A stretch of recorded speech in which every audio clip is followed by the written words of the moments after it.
নমস্কার। আজ ৭ই আগস্ট ২০২৪।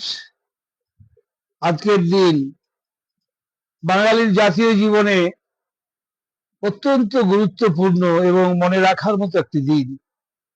আজ ২২শে শ্রাবণ, আমাদের সেই পরম প্রিয় কবি যার পরলোক যাত্রার দিন। এই আজকে ২২শে শ্রাবণ।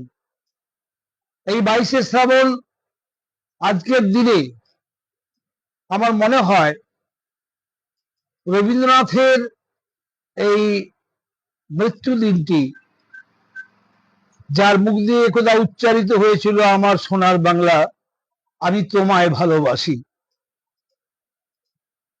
সেই সোনার বাংলার বর্তমান যে